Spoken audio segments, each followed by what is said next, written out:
Sister ಎಲ್ಲರೂ ಒಬ್ಬ bishop Franco Mulakkal ಅವನ ಮೇಲೆ ಕೇಸ್ ಹಾಕ್ತಾರೆ. ಎಷ್ಟು ವರ್ಷ ಅವನು ಅಂದರೆ ರೇಪು, ಸೆಕ್ಷುವಲ್ ಅಸಾಲ್ಟ್ ಏನೇನೋ ಕೇಸ್ ಇತ್ತು ಅವನ ಮೇಲೆ.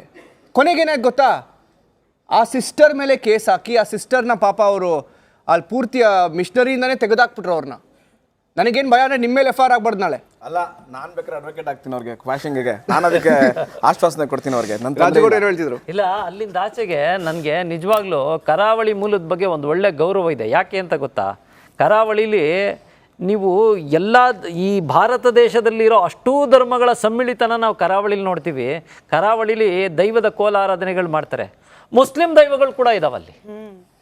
ನೋಡಿ, ಇಲ್ಲಿ ಭಾಷೆ ಧರ್ಮಗಳನ್ನ ಮೀರಿದಂಥ ಭಾವನೆಗಳು ಕರಾವಳಿಲಿದೆ. ಆದರೆ ಕರಾವಳಿಲಿ ಯಾಕೆ ಈ ಥರ ಪರಿಸ್ಥಿತಿಗಳು ನಿರ್ಮಾಣ ಆಗ್ತಾ ಇದೆ ಅಂತ ನನ್ನ ಈಗಲೂ ಕಾಡ್ತಾ ಇದೆ. ಬೊಬ್ಬರಿಯ ಅಂತ ಒಂದು ದೈವ ಇದೆ, ನಾನೇನು ಅದ್ರ ಬಗ್ಗೆ ಅತಿ ಹೆಚ್ಚಾಗಿ ಏನು ಅಧ್ಯಯನ ಮಾಡಿಲ್ಲ. ಆದರೆ ಮುಸ್ಲಿಂ ದೈವಗಳು ಕೂಡ ಕರಾವಳಿಲಿದೆ. ಆ ಭಾಗದಲ್ಲಿ ಇಂಥ ಆಚರಣೆಗಳಿರೋಂಥ ಸಂದರ್ಭದಲ್ಲಿ ಇಂಥ ಘಟನೆಗಳು ನಡೀತಾ ಇದ್ದಾವೆ ಅಂದರೆ ನಿಜವಾಗ್ಲೂ ಅಲ್ಲೆಲ್ಲೋ ಲಾ ಆ್ಯಂಡ್ ಆರ್ಡರ್ ಬ್ರೇಕ್ ಆಗಿದೆ ಅನ್ನೋದು ನನ್ನನ್ನು ಕಾಡ್ತಾ ಇರೋಂಥ ಪ್ರಶ್ನೆ.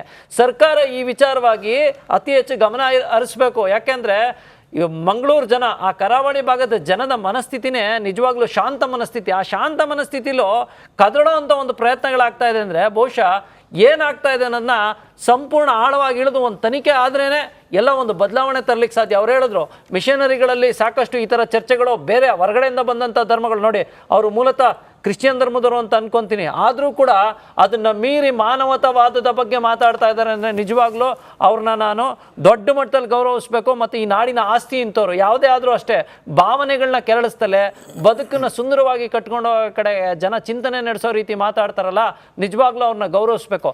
ಇಂಥ ವಿಚಾರಗಳು ನಿಜವಾಗ್ಲೂ ತನಿಖೆಗೆ ಒಳಪಡಿಸ್ಬೇಕು. ಒಳಪಡಿಸಿ ಅಂಥವ್ರ ವಿರುದ್ಧ ಕ್ರಮ 100% ತಗೋಬೇಕು. ನಿರಂಜನ್, ನನ್ನ ಒಂದೇ ಒಂದು ನಂಗೆ ತುಂಬ ಬೇಜಾರಾಗೋ ಸಂಗತಿ ಅಂತ ಹೇಳಿದ್ರೆ, ಆ ವಿಡಿಯೋಸ್ ನಾನು ನೋಡ್ತಾ ಇದ್ದೆ. ಪಾಪ ಹುಡುಗರು ಬಂದು ಹೇಳ್ತಿದ್ದಾರೆ, ಸರ್ ನಾನೊಂದು ಹನುಮಂತನ ತಾಯ್ತ ಕಟ್ಕೊಂಡಿದ್ದೀನಿ, ಅದನ್ನು ಯಾಕೆ ಕಟ್ಕೊಂಡಿದ್ದೆ ಬಿಸಾಕು ಅಂತ ಹೇಳ್ತಾರೆ. ಸರ್ ನಾನು ನನ್ನ ತಮ್ಮಂದು ಏನೋ ಒಂದು ಹುಡ್ದಬ್ಬ ಏನೋ ಇತ್ತು, ಅದಕ್ಕೆ ಮೆಹಂದಿ ಹಾಕ್ಕೊಂಡಿದ್ದೆ, ಅದಕ್ಕೆ ಬೈತಾ ಇದ್ದಾರೆ. ನನ್ನ ಬಳೆ ಹಾಕ್ಕೊಂಡಿದ್ದೆ ಸರ್ ಫಂಕ್ಷನ್ಗೆ ಬಂದ್ಬಿಟ್ಟು, ಯಾವುದೋ ಹಬ್ಬ ಇದೆ ಅಂದ್ಬಿಟ್ಟು, ಅದನ್ನು ತೆಗೀರಿ ಅಂತ ಹೇಳಿದಾಗ ಕರಳು ಕಿತ್ತು ಬರತ್ರಿ. ಪಾಪ ಮಕ್ಳಿಗೆ 7ನೇ ಸ್ಟ್ಯಾಂಡರ್ಡು 8ನೇ ಸ್ಟ್ಯಾಂಡರ್ಡ್ ಮಕ್ಳಿಗೆ ಹೋಗ್ಬಿಟ್ಟು ನೀವು ರಾಮ ಯಾಕೆ ಅಲ್ಲಲ್ಲ uniform. If you are talking law then I will talk law. If you are talking emotions I will to talk emotions. I am talking law. ಅಷ್ಟೇ ಇರುವಂತದ್ದು ಇಷ್ಟನೇ. ಹಾಗಿದ್ಮೇಲೆ ಅಥವಾ TMA ಕೇಸಲ್ಲಿ 2002ನಲ್ಲಿ ಸ್ಪೆಸಿಫಿಕ್ ಆಗಿ ಹೇಳಿದರೆ, ಅವ್ರ ಮೈನಾರಿಟಿ ಇನ್ಸ್ಟಿಟ್ಯೂಷನ್ಸ್ ಆಗಿದ್ರು ಸಹಿತವಾಗಿ they have to follow rules and restrictions framed by state government and central government ಅಂತ ಇದೆ. ಪಾಲಿಸಬೇಕಾಗಿತ್ತು ಹಂಗಿದ್ರು ಅವರು. ಹೆಂಗೆ every one has their own religion, I mean ಅವರ ಧರ್ಮದ ಒಂದು ಪರಿಪಾಲನೆ ಮಾಡೋಕ್ಕೋಸ್ಕರ ಅವ್ರಿಗೆ ಹಕ್ಕಿದೆ ರೀ. ಅದು ಅದನ್ನ ಇಲ್ಲಿ ಪ್ರಪೋಸ್ ಹೇಳ್ತಿರೋದು ಬೇರೆ, ಇಲ್ಲಿ ಏನಾಗ್ತಿದೆ ಅಂತ ಹೇಳಿದ್ರೆ ಅವರು ಡಿಫ್ರೆನ್ಸ್ ಹೇಳ್ತೀನಿ ಇರ್ರಿ ಒಂದು ನಿಮಿಷ.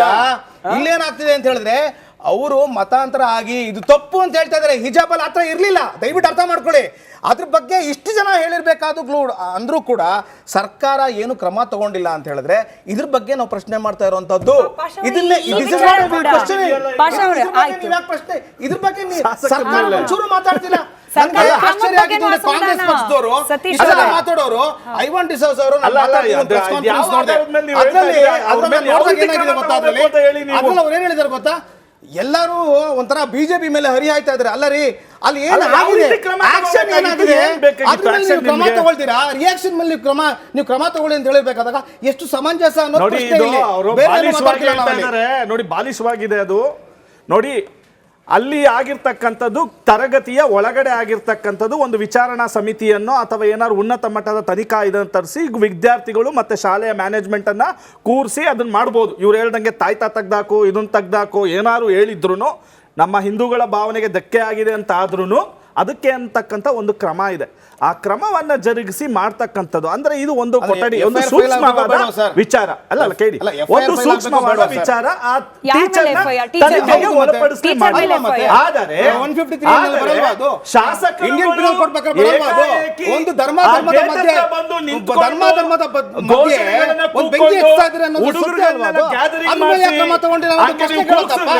ಇದು ಅದು appeasement politics ಅಲ್ವಾ ಇದು? This is not appeasement politics. ಇದು ಪ್ರಶ್ನೆ ನಾವು ಕೇಳ್ಬಾರ್ದು ಇದು ನಾವಲ್ಲಿ. ಕಾನೂನಾತ್ಮಕವಾಗಿ ತರಗತಿಯ ನೀವು ಕ್ರಮ ತಗೊಳ್ಳಿ ಅಂತ ಹೇಳಿದ್ರೆ ತಪ್ಪಾ? ಇದನ್ನ ಪ್ರಶ್ನೆ ಮಾಡಕ್ ಹೋದ್ರೆ ನೀವು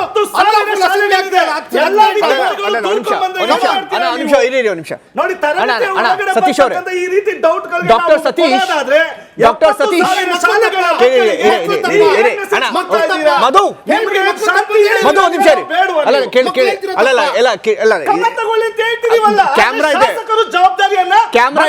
ಕ್ಯಾಮ್ರಾ ಇದೆ ಬೇಕಾದಷ್ಟು ಕಿರ್ಚಿ ಬಟ್ ಪ್ರಶ್ನೆ ಅಂತೂ ಕೇಳಿಸ್ಕೊಳ್ಳಿ ನೀವು ಕೇಳಿಸ್ಕೊಳ್ಳಿ ಏನ್ ಕೇಳಿಸ್ಕೊಳ್ರಿ ನೀವು ಕೇಳಿಸ್ಕೊಳ್ಳಿ ಸರ್ ಒಂದ್ ಕೆಲಸ ಒಂದ್ ಕೆಲಸ ಮಾಡ್ತೀವಿ ಸರ್ ನಾಳೆಯಿಂದ ನಾನು ಸ್ಮಿತಾ ಇಲ್ಲಿಂದ ಶುರು ಅಂತ ಹೇಳ್ಬಿಟ್ಟು ನಾವು ಹೋಗ್ಬಿಡ್ತೀವಿ ನೀವು 35 ನಿಮಿಷ ಕೇಳಿಸ್ಕೊಳ್ಳಿ ಕಂಪ್ಲೀಟ್ ಆಗ್ಲಿ ಪ್ರಶ್ನೆ ಕೇಳಿಸ್ಕೊಳ್ಳಿ ಟೈಮ್ ವೇಸ್ಟ್ ಆಗ್ತದೆ ಕೇಳಿಸ್ಕೊಬೇಡಿ ನೀವು ಈಗ ನೀವು ನಿಮ್ಮ ಹತ್ರ ಏನು ಪ್ರೂಫ್ ಇದೆ ಮಕ್ಕಳಿಗೆ ಬಿಜೆಪಿ ಅವರೇ ಟ್ಯೂಷನ್ ಕೊಟ್ಟಿದ್ದು ಆಚೆ ಬಂದು ಜೈ ಶ್ರೀರಾಮ್ ಅಂತ ಹೇಳೋದಕ್ಕೆ ಆ ವಿಜುವಲ್ಸ್ ಆಗಿದೆಯಲ್ಲ ಅಲ್ಲಿ ನಿಂತ್ಕೊಂಡು ಒಬ್ರು ಘೋಷಣೆ ಕೂಗ್ತಾ ಇದ್ದಾರೆ ನೋಡಿ ಯೆಲ್ಲೋ ಕಲರ್ ಹಾಕೊಂಡ ಆ ಕಡೆ ನೋಡಿ ಅದಾದ್ಮೇಲೆ ನೋಡಿ ಅಲ್ಲಿ ಅವ್ರು ಯಾರು ಅವ್ರ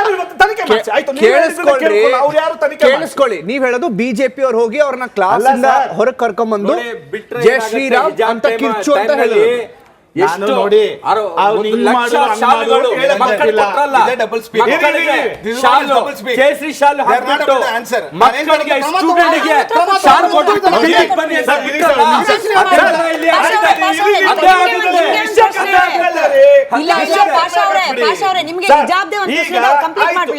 ತರಗತಿಯ ಒಳಗಡೆ ಆಗಿದೆ ಶಾಸಕರ ಕರ್ತವ್ಯ ಏನು ನಾನ್ ಕೇಳ್ಬೋದಲ್ಲ ಕೇಳಿ ಅದನ್ನ ಯಾವ ರೀತಿ ಕೇಳ್ಬೋದು ಇನ್ಯಾವ ತರ ಕೇಳಬೇಕು ನೋಡಿ ತರಗತಿಯ ಒಳಗೆ ನೋಡಿ ನಿಮ್ಮ ರಾಜಕೀಯ ಭಾಷಣ ಅಲ್ಲ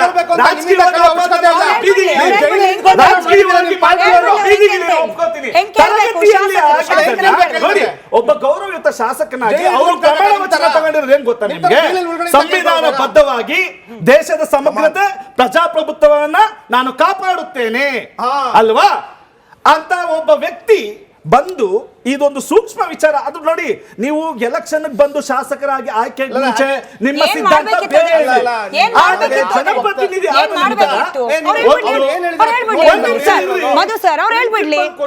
ಕೂತ್ಕೊಂಡು ಈ ರೀತಿಯ ಒಂದು ಬಂದಿದೆ ತಾಕೀತ್ ಮಾಡಿ ಅಂದ್ರೆ ಹಿಂದೂ ವಿರುದ್ಧ ಏನೇ ಬಂದ್ರು ಮುಚ್ಚಾಕ್ ಬಿಡ್ಬೇಕು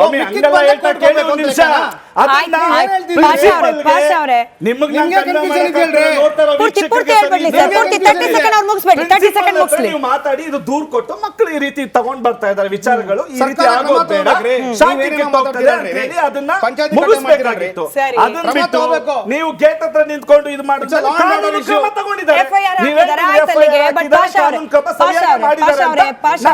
ನೀವು ಪದೇ ಪದೇ ಹಿಜಾಬ್ ಉದಾಹರಣೆ ಕೊಡ್ತಿದ್ರಿ ಅಲ್ಲೊಂದ್ ಮಗು ಸ್ಕೂಲಿಂದ ಆಚೆ ಬಂದೇನ್ ಜೈ ಶ್ರೀರಾಮ್ ಅಂತ ಘೋಷಣೆ ಕೂಗ್ತಾ ಅಲ್ಲಿ ಸೇರಿದ್ರಲ್ಲ ಅದ್ರ ಪೈಕಿ ಒಂದ್ ಮಗು ಮಾತಾಡುತ್ತೆ ನಾವ್ ಅದನ್ನ ಪ್ಲೇ ಮಾಡ್ಲಿಲ್ಲ ಯಾಕಂತಂದ್ರೆ ಬೇಡ ಹೋಗುದು ಅಂತ ಹೇಳಿ ಏನ್ ಹೇಳ್ತಾರೆ ಗೊತ್ತಾ ಆ ಹುಡುಗಿ ಪ್ರೊಟೆಕ್ಷನ್ಗೋಸ್ಕರ ಹಾಕ್ಲಿಲ್ಲ ಹಿಜಾಬ್ ವಿಚಾರದಲ್ಲಿ ಮಾತ್ರ ಬಂದ್ಬಿಟ್ಟೆಲ್ಲ ಪ್ರತಿಭಟನೆ ಮಾಡಿದ್ರು ಹಿಜಾಬ್ ಬೇಕು ಅಂತ ಹೇಳಿ ನಾವು ಪ್ರತಿಭಟನೆ ಮಾಡಬಾರ್ದ ನಮ್ ರಾಮ ಬೇಕು ಅಂತ ಹೇಳಿ ಎಲ್ಲಿಗೆ ಬಂದ್ ನಿಲ್ತು ಅಲ್ಲಿ ನೋಡಿ ಹಿಜಾಬ್ ಅಲ್ಲಿಗೆ ಅಲ್ಲೇ ನೋಡಿ ಅಲ್ಲೇ ಇದು ಮಾಡ್ಬೇಕಿತ್ತು ಆಚೆ ಬೀದಿಗೆ ತರ್ದಿದ್ ಯಾರು ಭಟ್ಟು ರಘುಪತಿ ಭಟ್ ಅವರು ನಾವು ಕೋರ್ಟ್ ನೋಡಿ ಅಲ್ಲಿ ಆಗ್ಲಿಲ್ಲ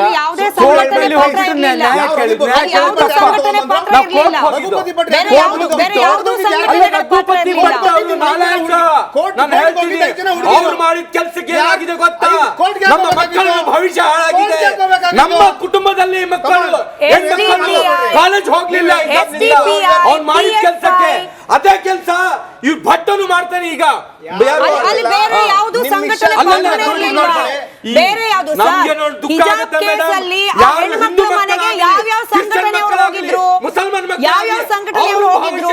ಹಾಳು ಮಾಡಬಾರ್ದು ಈ ಹಾಳು ಮಾಡೋ ಕೆಲಸ ರಾಜಕಾರಣಿಗಳು ತುಂಬಾ ಜಾಸ್ತಿ ಅವ್ರು ಹೇಳ್ತಾ ಇರೋದು ಕೊನೆಗೆ ಅವ್ರು ಹೇಳ್ತಿರೋದಿದೆ ನೋಡಿ ಸರ್ ವಿಶಾಲ ಹೃದಯ ನಮ್ದು ಹಿಂದೂಗಳದ್ದು ಏನೇ ಆಗಲಿ ಇಂಗ್ಲೀಷಲ್ಲಿ ಹೇಳ್ತಾರಲ್ಲ ಯು ಕೆಲಿ ಒಂದು ಫೇಮಸ್ ಫ್ರೇಸ್ ಇದೆ ಸ್ಟೇ ಕಾಮ್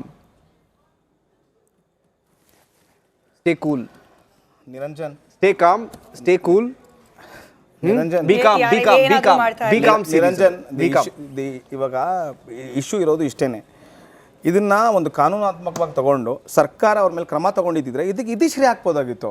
ಪ್ರಶ್ನೆ ಏನಂತದ್ದು ಯಾಕೆ ತಗೊಳ್ಳಿಲ್ಲ ಅಂತ. ಇಂಥ ವಿಷಯಗಳು ಸಮಾಜದಲ್ಲಿ ಇದೆ ಅಂತಾನೆ ನಾವು ಒಂದ್ ನಿಮಿಷ ಇರ್ರಿ ಯಾಕೆ ಮಾತಾಡ್ತೀರಾ ನೀವು ಅಲ್ಲಿ? ಒಂದ್ ನಿಮಿಷ ಇರ್ರಿ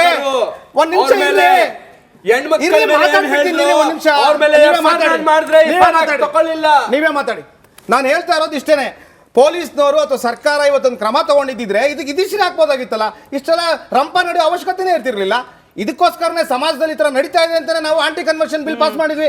ಇದಕ್ಕೆಲ್ಲ ಬೊಬ್ಬೆ ಹಾಕ್ಬಿಟ್ರು, ಬೇಡ ಇದೇನೋ ಸಮಸ್ಯೆ ಆಗುತ್ತೆ, ಕಮ್ಯುನಲಿಸಂ ಇಶ್ಯೂ, ಧರ್ಮದ ಮಧ್ಯೆ ಬೆಂಕಿ ಇಕ್ತಾ ಇದ್ದೀರಾ ಅಂತ.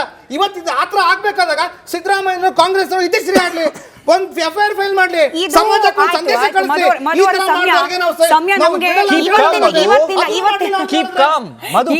ಇವತ್ತಿನ ಡಿಬೇಟ್ಗೆ ಸಮಯ ಇದೆ ಅಷ್ಟೇ. ಬಟ್ ನಮಗೆ ಗೊತ್ತು ಈ ಚಿಕ್ಕ ವಿಚಾರ ಆಗಿದ್ರು ಕೂಡ ಚಿಕ್ಕ ವಿಚಾರ ಆಗಿರೋದಕ್ಕೆ ಬಿಡೋದಿಲ್ಲ ಪರಿಸ್ಥಿತಿ, ಯಾಕಂದ್ರೆ ಚುನಾವಣೆ ಹತ್ರ ಇದೆ. ಅದಕ್ಕೋಸ್ಕರ ಪ್ರಾಮಿಸ್ ಮಾಡ್ತಾ ಇದೀವಿ, ವಾರಾಂತ್ಯದ ಮಹಾಭಾರತ ವಿಶೇಷ ಚರ್ಚೆಯಲ್ಲೂ ಕೂಡ ನಾವು ಇದೇ ವಿಚಾರವನ್ನ ತೆಗೆದುಕೊಳ್ತೀವಿ. ಶೈಕ್ಷಣಿಕ ತಜ್ಞರು